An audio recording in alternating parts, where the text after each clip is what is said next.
Somos uma comunidade cristã que acredita na atualidade dos dons espirituais conforme 1 de Coríntios 12 e Romanos 12. Prezamos pela ordem no culto, com louvores cristocêntrico, temos como ênfase a centralidade na palavra. Cremos na liberdade para servir a Deus com simplicidade e no amor como o caminho mais excelente para expressarmos nossa fé e testemunharmos do poder de Deus presente na sua igreja. Pastor Gerson Vander.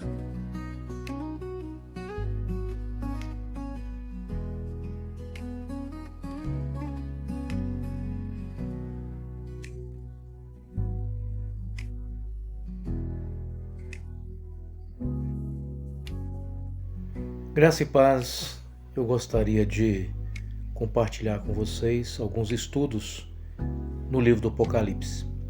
Quando nós falamos de Apocalipse, nós precisamos entender que não se entra nesse livro como em qualquer outro livro da Bíblia. Ele tem uma característica diferente de alguns outros livros. O seu aspecto literário é um aspecto apocalíptico e, portanto, ele deve ser compreendido dentro dessa linguagem apocalíptica. É preciso ter essa compreensão para que se possa fazer uma leitura mais apurada da mensagem que está contida nesse livro tão maravilhoso que é o livro do Apocalipse. Embora muitas pessoas tenham receio com relação ao assunto, é um livro que tem uma mensagem maravilhosa e edificante. O que vocês vão ver aí é como se pode ser feito a divisão desse livro. Então, o que nós temos aí?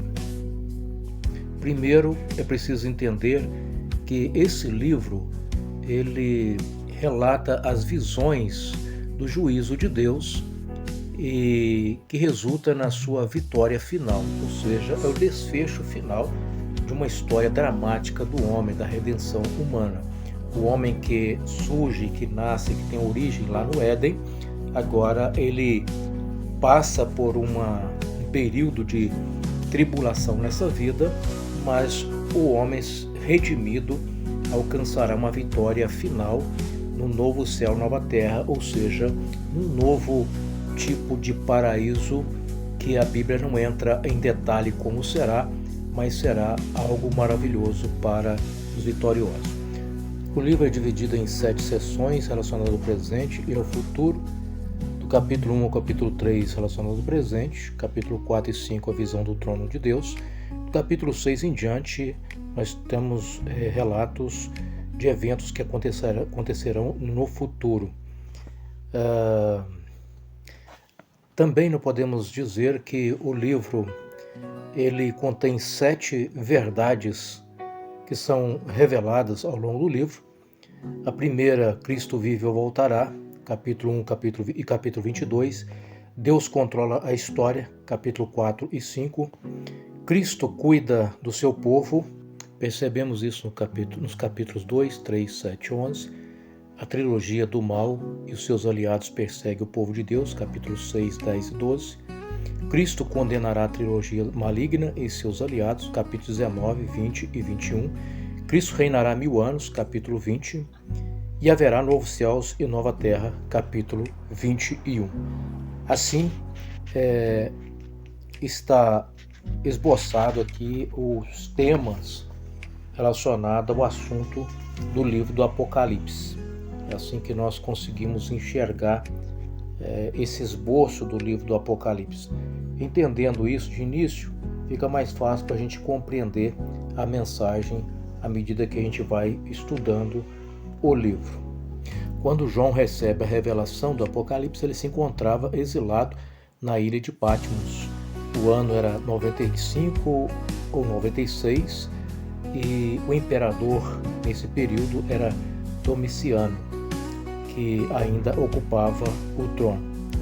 Muitos dos discípulos do Senhor Jesus já haviam passado pela morte e experimentado o martírio por causa da sua fé em Cristo. Então o momento era um momento de tribulação que a igreja estava vivendo quando recebeu essa mensagem, a revelação do livro do Apocalipse, que na verdade tinha como objetivo levar consolo, exortação e encorajamento para o povo de Deus. Aliás, toda profecia tem esse viés, né? A profecia tem esse objetivo.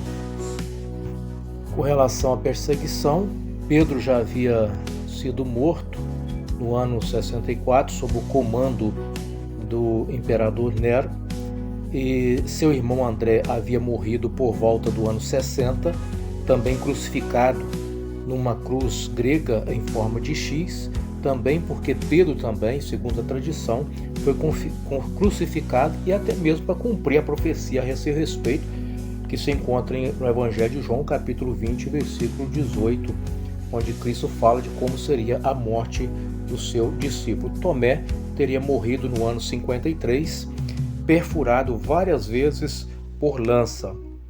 E agora João é o último discípulo que vai sobreviver para receber então essa revelação, a qual o próprio livro já diz, revelação de Jesus Cristo. Assim encontramos revelação de Jesus Cristo que Deus lhe deu para mostrar aos seus servos acontecimentos que ocorrerão em breve. Ele enviou um anjo para apresentá-lo a seu servo João, que relatou fielmente tudo o que viu. Este é seu relato da palavra de Deus e do testemunho de Jesus Cristo. Assim se lê em Apocalipse capítulo 1, versículos de número 1 e 2. Assim nós encontramos o propósito desse livro aqui expresso nesses versículos, que era mostrar as coisas que brevemente iriam acontecer no meio da igreja ou com o povo de Deus. Ao mostrar as coisas que em breve deveriam acontecer, não tem outro propósito a não ser de edificá-los, exortá-los e consolá-los, pois esse é o propósito do livro ou da palavra de Deus. Na primeira visão, João vê então Jesus, que havia sido morto, mas ressuscitou, e Jesus se apresenta como o sumo sacerdote. A visão que João vê a respeito do Senhor Jesus relata esse Jesus como sumo sacerdote andando no meio dos 7 castiçais de ouro. Esses 7 castiçais de ouro representando a igreja do Senhor, e ao mesmo tempo que mostra que o Senhor Jesus, apesar de ter morrido, ressuscitou, mas está presente cuidando do seu povo em espírito. Ou seja, no tempo presente podemos contar com a presença do Senhor no meio do seu povo, no meio da igreja. Ao mesmo tempo que ele anda no meio da igreja, ele supervisiona a sua igreja e traz informações ou conselhos e exortações para o seu povo, a fim de prepará-lo para o momento final. O templo havia sido destruído no ano 70, mas os cristãos não dependeriam mais do templo, porque os cristãos se tornaram o próprio templo do Senhor Jesus. A igreja é o templo cristão. Onde estiver a igreja, aí está o templo. A igreja passou a ocupar um espaço transcendental, não se limitando mais a um espaço A ou B para a realização de culto ou de serviço religioso. No Antigo Testamento era o local em que os sacerdotes ofereciam o sacrifício pelo povo. Cristo veio substituir o templo físico pelo templo espiritual, e o sacrifício único e suficiente foi feito por ele, o Cordeiro de Deus, que tira o pecado do mundo. Não importa o quanto a igreja seja perseguida, sempre haverá um remanescente fiel, pois as portas do inferno não prevalecerão contra a igreja do Senhor. A igreja do princípio das dores perceberá que com o aumento das dores virá também o grande momento da vitória. A tristeza será transformada em alegria. Assim foi a promessa da palavra do Senhor, dita ali pelo próprio Cristo no Evangelho de João, como se lê. No trabalho de parto, uma mulher sente dores, mas quando o bebê nasce, sua angústia dá lugar à alegria, pois ela trouxe ao mundo uma criança. Da mesma forma, agora vocês estão tristes, mas eu vos verei novamente, então se alegrarão, e ninguém lhes poderá tirar essa alegria. A igreja sofre, mas João é solidário com o sofrimento da igreja. Quando ele diz: eu, João, irmão e companheiro de vocês no sofrimento, no reino, na perseverança para a qual Jesus nos chamou. Apocalipse 1, versículo de número 9. A ética cristã inclui não somente sofrer por amor a Cristo, mas sofrer com os irmãos, chorar com os que choram, conforme encontramos ali em Romanos capítulo 12, versículo de número 15. A saudação inicial que se encontra no primeiro capítulo já mostra a verdadeira bênção do Senhor, que é a graça e a paz. A verdadeira paz somente o verdadeiro cristão experimenta. A paz proveniente da graça, pois isso primeiro a graça e depois a paz. A graça nos imputa a justiça de Cristo e nos concedendo paz com Deus e com os outros e interiormente. Assim, todos aqueles que recebem a Cristo Jesus experimentam a verdadeira paz. O apelo no livro também já começa falando da necessidade de estarmos atentos para as coisas que seriam ditas ou reveladas ao longo do livro como mensagem para a igreja de todos os tempos. Por 16 vezes somos lembrados nos evangelhos e no livro do Apocalipse sobre essa necessidade, a necessidade de ouvir com atenção.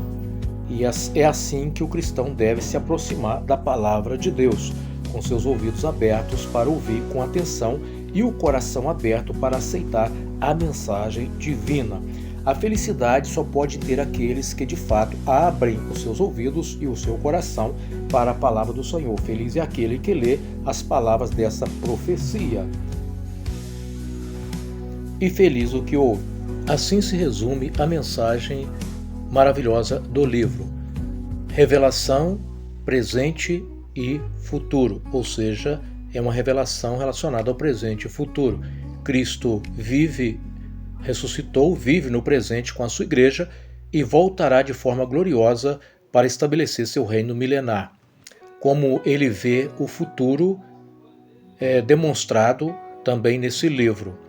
E como ele julgará a trilogia do mal e seus aliados, que perseguem o povo de Deus, ou seja, os aliados da trilogia do mal perseguem o povo de Deus. O presente está relacionado com as 7 cartas do Apocalipse e depois nós podemos ver também que 7 selos são abertos e logo em seguida 7 trombetas também são tocadas, relacionadas com o juízo de Deus, que vai aumentando até desencadear no ápice da sua ira, que está relacionada com as 7 taças da ira de Deus. Cristo, portanto, julgará ou julga a trilogia do mal e seus aliados. Para isso, acontece 4 julgamentos revelados no Apocalipse, onde apresenta o julgamento da Babilônia e das nações, também o julgamento da primeira besta e do anticristo, depois o julgamento do falso profeta, e depois o julgamento do dragão, ou seja, o diabo. Depois nós vemos 4 condenações. A primeira condenação da primeira besta e segunda besta, a segunda condenação do diabo e dos ímpios. Nós temos a primeira ressurreição dos salvos para a entrada no milênio, e depois nós temos uma segunda ressurreição dos ímpios e com a presença do lago de fogo, recebendo aqueles que serão condenados à segunda morte. Logo em seguida, nós teremos a criação de novo céu e nova terra, e onde é decretada a vitória dos remidos pelo sangue do Cordeiro.